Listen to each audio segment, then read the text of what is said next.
আসসালামু আলাইকুম। আশা করি সবাই ভালো আছেন। আজকে আপনাদের সামনে নিয়ে হাজির হয়েছি এডি স্মার্ট গ্রাফিক্সের পক্ষ থেকে।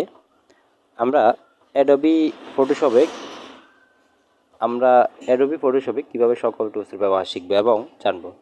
আপনি যদি আমার চ্যানেলে নতুন হয়ে থাকেন অবশ্যই চ্যানেলটি সাবস্ক্রাইব করে দেবেন এবং পরবর্তী ভিডিওর জন্য বেল আইকনে ক্লিক করে দেবেন। তো চলুন দেরি না করে শুরু করা যাক।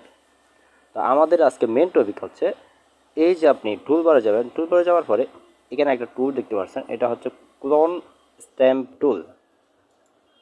এর মধ্যে দুটো টুল আছে। তো আমরা আজকে মেন টপিক হচ্ছে এটা দিয়ে আমরা কীভাবে কাজ করব।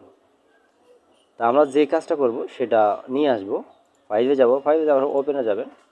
ওপেনে যাওয়ার পরে এই ডেস্কটপ, তো আমি ডেস্কটপে এই একটা ছবি আছে এটা নিব। নেওয়ার পরে আমাদের এটার মেন টপিক হচ্ছে,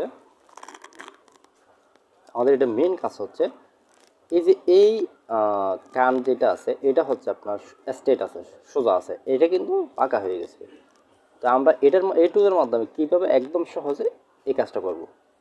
তো আমরা প্রথমে একটা লেয়ার নিব, এটা চেপে ধরে এখানে দিলে একটা লেয়ার হয়ে যাবে, অথবা কন্ট্রোল যে দিলে কিবোর্ডে লেয়ার হয়ে যাবে। তো এটা নেওয়ার পরে আমরা উইন্ডোতে গিয়ে ক্লোন টুলস এটা নিয়ে আসবো।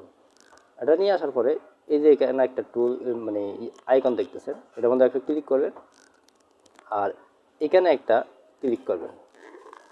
ক্লিক করার পরে আমরা প্রথমে অর্ডার পেস্ট করে এখানে আমরা একটা ক্লিক করব। ক্লিক করার পরে এই যে এখানে আমরা ক্লিক করব।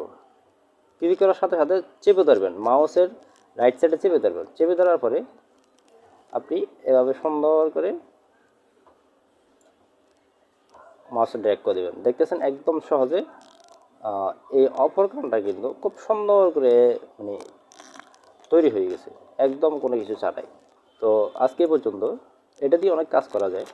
আপনি যদি আমার চ্যানেলে নতুন হয়ে থাকেন অবশ্যই চ্যানেলটি সাবস্ক্রাইব করে দেবেন। তা আমাদের এটা হোক চোখ, অপর চোখে যদি আপনি কোনো সমস্যা হয় চোখ একটা থেকে আরেকটা লাগাই দিতে পারবেন, কোনো সমস্যা নেই, যে কোনো কিছু।